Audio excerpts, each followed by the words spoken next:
नमस्कार दोस्तों, मैं हूं आपके साथ काजल सोनी। उत्तराखंड विधानसभा ने यूजीसी विधेयक 2024 को पारित कर दिया है। ये विधेयक राज्य के सभी समुदायों, सिर्फ आदिवासियों को छोड़कर विवाह, तलाक और विरासत जैसी चीजों को नियंत्रित करने वाले व्यक्तिगत कानूनों में एकरूपता लाने के लिए लाया गया है। यूजीसी का मतलब क्या है? भारत में रहने वाले हर नागरिक के लिए एक समान कानून होना, चाहे वे किसी भी धर्म या जाति का क्यों ना हो। समान नागरिक संहिता में शादी, तलाक और जमीन जायदाद के बंटवारे में सभी धर्मों के लिए एक ही कानून लागू होना। इसका अर्थ है एक निष्पक्ष कानून जिसका किसी धर्म से कोई ताल्लुक नहीं है। इसमें कहा गया है कि जो राज्य हैं पूरे भारत में नागरिकों के लिए एक समान नागरिक संहिता सुनिश्चित करने का प्रयास करेंगे। आपको बता दो कि जो यूसीसी है उसका इतिहास जो है 100 साल से भी ज्यादा पुराना बताया जाता है। यूसीसी का इतिहास 19वीं शताब्दी में खोजा जा सकता है, जब आपने देखा होगा कि शासकों ने अपराधों, सबूतों और मुद्दों से संबंधित भारतीय कानून के संहिताकरण में एकरूपता की आवश्यकता पर बल दिया था। हालांकि तब विशेष रूप से सिफारिश की गई थी कि हिंदुओं और मुसलमानों के व्यक्तिगत कानूनों को इस तरह के कानून से बाहर रखा जाना चाहिए। ब्रिटिश कानून क्योंकि एकेश्वरवादी और ईसाई थे, इसलिए उनके लिए भारत में चल रही जटिल प्रथाओं को समझना मुश्किल था। साथ ही अंग्रेजों का मुख्य उद्देश्य से भारत से पैसा लूटना था, इसलिए वे किसी विवाद में नहीं पड़ना चाहते थे। भारत की स्वतंत्रता के बाद यूसीसी पर अलग अलग विचार थे।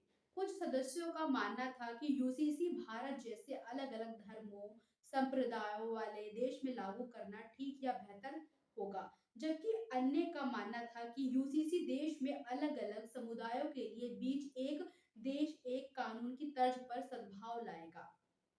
वही समय समय पर सुप्रीम कोर्ट का क्या रुख रहा है ये भी जान लेते हैं। यूसीसी को लेकर सुप्रीम कोर्ट का भी अपना अपना रुख रहा है। हर समय पर सुप्रीम कोर्ट ने ऐतिहासिक निर्णयों में सरकार से यूसीसी को लागू करने का आह्वान किया है और समय समय पर न्यायालय ने केंद्र सरकार से इस पर अपना रुख स्पष्ट करने को कहा है। मोहम्मद अहमद खास बनाम शाह बानो बेगम के ऐतिहासिक फैसले में सुप्रीम कोर्ट ने एक तलाकशुदा मुस्लिम महिला की याचिका पर सुनवाई करते हुए याचिकाकर्ता के पक्ष में फैसला दिया और समुदाय के व्यक्तिगत कानूनों की बजाय भारत के कानून सीआरपीसी को प्राथमिकता दी थी। इस फैसले में अदालत ने यह भी कहा था कि संविधान अनुच्छेद 44 एक बेकार पड़ा हुआ आर्टिकल बनकर रह गया है। हालांकि देश में एक शहर ऐसा भी है जहां आज या कल से ही नहीं बल्कि लगभग 150 साल से यूसीसी लाया गया था। वर्तमान में गोवा भारत का एकमात्र राज्य है जहां समान नागरिक संहिता है। इस संहिता की जड़ें जो है 1867 के पुर्तगाली नागरिक संहिता में मिलती है, जिसे पुर्तगालियों द्वारा लागू किया गया था और बाद में इसे वर्ष 1966 में नए संस्करण के साथ बदल दिया। गोवा में सभी धर्मों के लिए लोगों के लिए विवाह, तलाक, विरासत आदि के संबंध में समान कानून है। प्रधानमंत्री नरेंद्र मोदी ने समान नागरिक संहिता की पुरजोर वकालत करते हुए विरोधियों से सवाल किया कि दोहरी व्यवस्था से देश कैसे चलेगा। उन्होंने साथ ही कहा कि संविधान में भी सभी नागरिकों के लिए समान अधिकार का उल्लेख है। पीएम मोदी ने हाल ही में एक और चुनावी रैली के दौरान कहा था कि भाजपा ने तय किया है कि वह तुष्टीकरण और वोट बैंक की रणनीति के बजाय संतुष्टिकरण के रास्ते पर चलेगी। उन्होंने कहा था कि विपक्ष समान नागरिक संहिता के मुद्दे का इस्तेमाल मुस्लिम समुदाय को गुमराह करने और भड़काने के लिए कर रहा है। प्रधानमंत्री नरेंद्र मोदी ने कहा कि भारतीय मुसलमानों को ये समझना होगा कि कौन से राजनीतिक दल उन्हें भड़काकर उनका फायदा लेने के लिए उनको बर्बाद कर रहे हैं। प्रधानमंत्री नरेंद्र मोदी ने साथ ही ये भी कहा कि हम देख रहे हैं कि समान नागरिक संहिता के नाम पर लोगों को भड़काने का काम हो रहा है।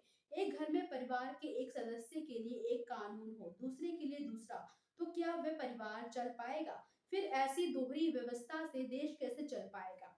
हमें याद रखना है कि भारत के संविधान में भी नागरिकों के समान अधिकार की बात कही गई है। वहीं आपको बता दें कि भारत में इसे लेकर बड़ी बहस हमेशा से जारी रही है।